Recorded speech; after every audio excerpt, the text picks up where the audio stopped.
अतरौलिया विधानसभा में एक ऐसा भी सरकारी अस्पताल है जो प्राइवेट अस्पतालों की तरह सुविधाएं दे रहा है। यहाँ मरीजों का तांता लगा हुआ है। जहाँ पहले लोग सरकारी अस्पताल में जाने से काफी कतराते थे, अब अतरौलिया के अस्पताल में ऐसा इलाज हो रहा है कि हर कोई इसी अस्पताल में जाकर डॉक्टर्स को दिखा रहा है। यहाँ के डॉक्टर्स ने ये कर दिखाया कि सरकारी अस्पताल भी किसी प्राइवेट अस्पताल से कम नहीं। यहाँ के योग्य डॉक्टर अपनी प्रतिभा का बेहतर प्रदर्शन कर रहे हैं, जिसके चलते आजमगढ़ ही नहीं बल्कि आजमगढ़ के आसपास के इलाकों के लोग भी मरीज को लेकर इसी अस्पताल में पहुंच रहे हैं। अगर यही हालत रही तो वह दिन भी दूर नहीं है जब आजमगढ़ से लोग इलाज के लिए अतरौलिया आने को विवश होंगे। हम बात करें आजमगढ़ के अतरौलिया स्थित अमर शहीद राजा जयलाल सिंह शैय्यायुक्त संयुक्त जिला चिकित्सालय की, जहां हर व्यवस्था है जो बड़े बड़े अस्पतालों में होती है। बता दें, पहले अतरौलिया में महिलाओं से संबंधित डॉक्टर मौजूद नहीं थे, लेकिन सीएमएस के लगातार पत्राचार किए जाने के बाद महिलाओं से संबंधित डॉक्टर भी उपलब्ध हैं। महिलाओं से संबंधित कुल 4 नए डॉक्टर्स की नियुक्ति की गई है। कुल मिलाकर कहा जा सकता है कि यदि इच्छा शक्ति हो तो किसी भी कार्य को कर सकते हैं। CMS doctor S K. ध्रुव ने मीडिया से बातचीत में कहा कि हमारे अस्पताल में कुछ स्टाफ की कमी थी। हमने लगातार उच्च अधिकारियों को पत्र लिखा और अब हमें डॉक्टर उपलब्ध कराए गए हैं। अब हमारे अस्पताल में जनरल सर्जरी, महिलाओं से संबंधित सर्जरी से लेकर हर उस रोग का इलाज हो रहा है जिसका इलाज सिर्फ बड़े अस्पतालों में होता था। Doctor S K. ध्रुव ने कहा कि अस्पताल के मैनुअल के मुताबिक अस्पताल में कुल लगभग 216 प्रकार की दवाइयां मौजूद हैं। एक्सरे, अल्ट्रासाउंड समेत खून की अधिकतर जांच यहां हो जाती है। पहले आकस्मिक विभाग में भर्ती मरीजों के लिए शौचालय की उचित व्यवस्था नहीं थी, लेकिन अब शौचालय की मरम्मत कराकर उसे चालू करा दिया गया। इस संबंध में अस्पताल में भर्ती कुछ मरीजों से बातचीत की गई तो उन्होंने भी अस्पताल की व्यवस्था को लेकर संतुष्टि जाहिर की है। कहाँ के रहने वाले हैं? मऊ का। मऊ के रहने वाले। यहाँ कैसे अस्पताल में आए? सब बहुत बढ़िया व्यवस्था है। कैसे आए हैं अस्पताल में? वो लड़की जो डिलीवरी हुआ था, अच्छा, लड़की की। हाँ, यहाँ व्यवस्था बढ़िया है अस्पताल बहुत में? बढ़िया है। अच्छा, हाँ, सारा संतुष्ट हैं? हाँ, संतुष्ट। कोई दिक्कत तो नहीं? नहीं, सफाई। सरोज चौरसिया। कहाँ के रहने वाले हैं? गजेंद्र पट्टी भिलौरा। अच्छा, तो यहाँ अस्पताल में भर्ती हैं, शौचालयुक्त अस्पताल में। जी। कौन है आपकी भर्ती? मेरी पत्नी। पति भर्ती। क्या समस्या थी? डिलीवरी हुई है। तो हुई डिलीवरी? हाँ, हो गया। व्यवस्थाएं यहाँ अस्पताल की बहुत है, सब नियमित सब चल रहा है। सफाई। डॉक्टर्स देखते हैं बराबर? हाँ, सुबह शाम दोनों टाइम। और जो इनको मिलना चाहिए अंडा दूध वगैरह ये सब मिलता है? हाँ, सब प्रॉपर सब है? ठीक है। कहाँ का है? यहाँ शौचालयुक्त अस्पताल में भर्ती हैं। कौन है आपकी भर्ती है? ये हाँ, नतनी नतनी। क्या नाम है इनका? खुशी, अच्छा, क्या समस्या थी इनको? वो पेट दर्द करता है। अच्छा, पेट की दिक्कत। हाँ, तो सही से इलाज चल रहा है यहाँ? हाँ, ठीक। डॉक्टर ठीक है? हाँ, कोई दिक्कत नहीं है ना? अब आरामो है। आराम भी है? हाँ, कोई दिक्कत नहीं है ना? ना, यहाँ सब व्यवस्थाएं ठीक रहती हैं? बहुत बढ़िया। अच्छा, कब से जो है ये भर्ती है? बहुत देखिए। अच्छा, 2-3 दिन हुआ। परवेज आलम, कहाँ के रहने वाले हैं? इधर ही ध्यान दो। ये अभी अपने भाई को लेकर के किस अस्पताल में भर्ती साले है? हैं, साले हैं। साले हैं? अच्छा, किस अस्पताल में भर्ती है इनको लेकर के? पीजीआई। यहाँ अरौलिया। हाँ, तो यहाँ इलाज ठीक ठाक चल रहा है? हाँ, ठीक चल रहा है। क्या समस्या थी आपके साथ? उनको डेंगू वाला बुखार हुआ था। डेंगू का बुखार हो गया। कब से भर्ती हैं? आज 5-6 दिन हो गए। 5-6 दिन। इलाज सही से हो रहा है? हाँ, सही हो रहा है। कोई दिक्कत नहीं है ना? नहीं, जो भी दवाएं दी जा रही हैं वो अंदर से ही दी जा रही हैं? हाँ, अंदर से हो रही सब। सब अंदर से? बढ़िया इलाज चल रहा हाँ, है। दीजिए। मैं डॉक्टर एस.के. ध्रुव, मुख्य चिकित्सा अधीक्षक, 100 बेड चिकित्सालय अतरौलिया आजमगढ़। अच्छा, आज हम लोग पड़ताल किए हैं, अस्पताल में तमाम व्यवस्थाएं देखने को मिली हैं। वैसे क्या जानकारी देना चाहेंगे? क्या क्योंकि आए दिन लोगों की शिकायत रहती है कि स्टाफ की कमी है मेडिकल में, तो यहाँ अस्पताल में कितने स्टाफ हैं और कौन कौन से डॉक्टर्स हैं, क्या कौन कौन से विशेषज्ञ हैं? जहाँ तक अस्पताल में चिकित्सकों की कमी से हम लगातार जूझ रहे हूँ।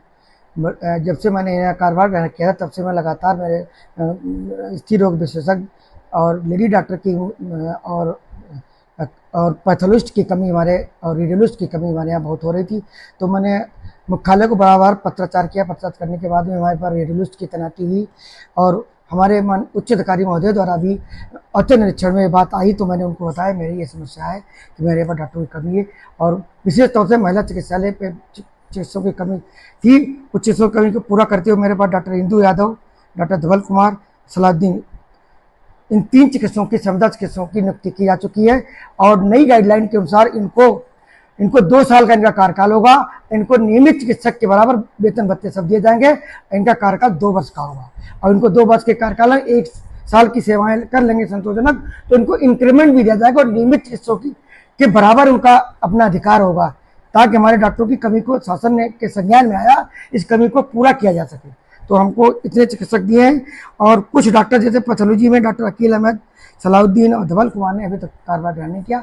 संभवतः वो जल्दी 2-4 दिन में कार्यभार ग्रहण कर लेंगे। उनके कार्यभार ग्रहण करने का हमें लगभग 1 सप्ताह का समय दिया गया, आ जाएंगे, नहीं तो हमें पैनल से और भी चिकित्सक मिल जाएंगे। दूसरी मेरी समस्या है जीवन रक्षक दवाएं मेरे पास सब हैं, 208 ईडीएल सूची की दवाएं हैं। कुछ ईडीएल सूची में हमारे पास दवाएं बढ़ गई, तो लगभग 216 के आसपास मेरे पास दवाइयाँ हैं। और जहाँ तक फिजिशियन का हमारे पास मेल चिकित्सालय का प्रश्न रहा था, मेल पुरुष चिकित्सालय में मेरे पास 4 फिजिशियन हैं। एक कार्डियोलॉजिस्ट डॉक्टर उमेश गुलाटी हैं, उनसे बाद इमरजेंसी का प्रभारी का भी कार्य देखा जा रहा। इसके अलावा भी मेरे पास डॉक्टर राजन वर्मा, डॉक्टर सईद जमाल और doctor Dinesh Bhatt chest physician है, वो चेस्ट फिजिशियन का कार्य देख रहे हैं। और डॉक्टर मुकेश गुप्ता मेरे पास सर्जन है, वो जनरल सर्जन का कार्य देख रहे हैं। और डॉक्टर राजन वर्मा आई सर्जन है, डॉक्टर हेमंत ईएनटी सर्जन का कार्य देख रहे हैं। इतने चिकित्सक मेरे पास नियमित चिकित्सक हैं, अपने नियमित ओपीडी सेवा दे रहे हैं। अब प्रतिदिन मैं मुख्यालय को डेली रिपोर्टिंग करता हूँ। मेरे लगभग प्रतिदिन 8 मेजर सर्जरी, 4 माइनर सर्जरी हो रही है और लगभग 500-600-700 के आसपास मेरी ओपीडी हो रही है। अच्छा, अस्पताल में जैसा कि आपने बताया कि आपके पास चिकित्सक हैं, तो आपके हिसाब से जो आपकी मांग थी उसके हिसाब से पूरे चिकित्सक हो चुके हैं? हाँ, पूरे मेरे पदों के हिसाब से तो पूरे चिकित्सक अभी भी नहीं पूरे हैं। जो मेरे स्वीकृत पद है उसमें भी अभी भी चिकित्सक कम है, अभी लगभग 4-5 चिकित्सकों की अभी भी कमी है। और रही बात चिकित्सालय की सफाई व्यवस्था, तो ठीक है, शौचालयों की व्यवस्था में टैंक की सफाई और शौचालय सही नहीं थे, उनको मैंने नया टैंक व्यवस्था करा के बजट के अभाव में फिर मैंने करा दिया। जब भी बजट की उपलब्धता हुई तो मुख्यालय को मैंने लिख दिया, तो उसकी संबंधित कंपनी को टेंडर निकाल के भुगतान करा दिया गया। और माननीय मंडलायुक्त महोदय द्वारा भी बताया गया था डाइट की व्यवस्था, दूध और अंडा हाई प्रोटीन डाइट का व्यवस्था चल रही है, मरीजों को समुचित चिकित्सा सुविधाएं प्रदान की जा रही हैं।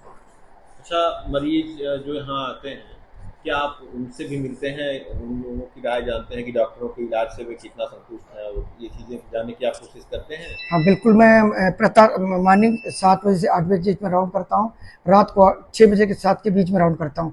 फिर राउंड करने में देखता हूँ कि मरीजों की मतलब भर्ती का पीरियड कितना हुआ, कितने घंटे भर्ती रहे, 1 दिन भर्ती रहे, 2 दिन भर्ती रहे, उस बीच में उनकी क्या क्या जाँचें हुई, प्रॉपर उनका मतलब डायग्नोसिस बनी कि नहीं बनी और क्या इलाज दिया जा रहा, वो भी मैं सुपरवाइज देख रहा हूँ। अब इलाज में क्या दवाई कम है उसकी व्यवस्था में करता हूँ। उसका जीता मेरे पास एक मरीज भर्ती है, उसको डायबिटिक फुट और फाइलेरिया की बीमारी है, उसको मैंने दवाई भी अभी शीघ्र उपलब्ध कराई है। सो अपने संसाधनों द्वारा दवाई उपलब्ध कराई है। और लोगों से क्या कहना चाहेंगे, जनता से क्या कहना चाहेंगे, क्योंकि इस समय बरसात है, तमाम तरह की नई नई बीमारियां फैल रही हैं, उन बीमारियों से कैसे बचा जा सके, और जनता को क्या राय देंगे? जनता को राय तो ये दूंगा कि भैया इसमें संक्रमण पीरियड चल रहा है, मतलब डेंगू, चिकनगुनिया, मलेरिया, ये सब बीमारियों का संक्रमण है। अभी 3 नवंबर दिसंबर तक हम सचेत होकर रहें और वातावरण संबंधित बीमारियां इसमें ज़्यादा होने की संभावना रहती हैं। जनता है पूरे कपड़े मतलब फुल स्लीव के कपड़े पहने, और अगर गर्मी लू में निकल रहा है तो भी कपड़े कैप लगा के मास्क लगा के चलें, क्योंकि इसमें कोरोना के संक्रमण के भी खतरा भी कम नहीं हुआ है, बीमारियों का संक्रमण बढ़ा हुआ है। और हमारे वार्डों में जनता से मैं कहूँगा जो रोगी भर्ती है उनके साथ तीमारदारों के साथ में ज़्यादातर एक के साथ में 4-4 मरीज भर्ती रहते हैं, मतलब उनके तीमारदार रहते हैं। तीमारदारों से हमें चिकित्सालय की सफाई व्यवस्था में बड़ी दिक्कत होती है, तो सफाई व्यवस्था में सहयोग करें, मेरे निर्देशों का पालन करें। और जगह जगह पे कैमरे भी लगे हुए हैं, और कोई अगर कोई दिक्कत है तो उनकी मॉनिटरिंग कैमरे द्वारा मैं करता हूँ। और मेरे प्रशासन, मेरे स्टाफ को भरपूर जनता सहयोग करे। कोई समस्या हो तत्काल मुझे बताए, मेरे यहाँ शिकायत की भी है, सुविधा है उसकी, मैं IRS है, शिकायत प्रकोष्ठ भी सब कुछ है। कोई समस्या होते मैं उसका निदान अवश्य करूँगा मेरे अपने संस्थान द्वारा।